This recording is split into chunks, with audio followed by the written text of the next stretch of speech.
canyons, and there are going to be people being shot in Salt Lake City because the police there aren't willing to accept what I think they know, and they know that I didn't do these things.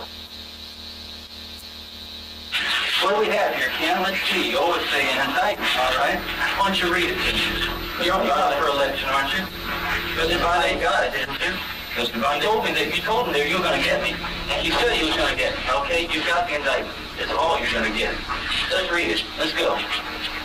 Theodore Robert Bundy, you are charged, indictment, 2 counts burglary, 2 counts murder in the first degree, 3 counts attempted murder in the first degree. Design or intent to effect the death of said Lisa Lee. My chance to talk to Chris. Contrary to section 78204 Florida statute. I'll plead not guilty right now. I'm not guilty.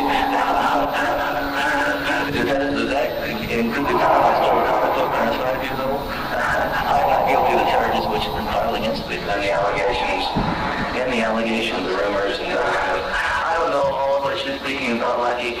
It's too broad and I can't get into it in any detail.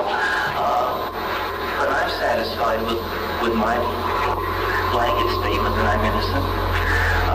No man is truly innocent. I mean, we all have transgressed in some way in our life, and as I say, I've been impolite, and there are things I regret having done in my life. But nothing like the things I think that you're referring to. As young boys do, we explored the back roads and the sideways and highways of our neighborhood, and oftentimes people would dump pornographic books of a harder nature than more graphic, you might say, more explicit nature that we would encounter, let's say, in your local grocery store. And this is something I think I want to emphasize as the most damaging kinds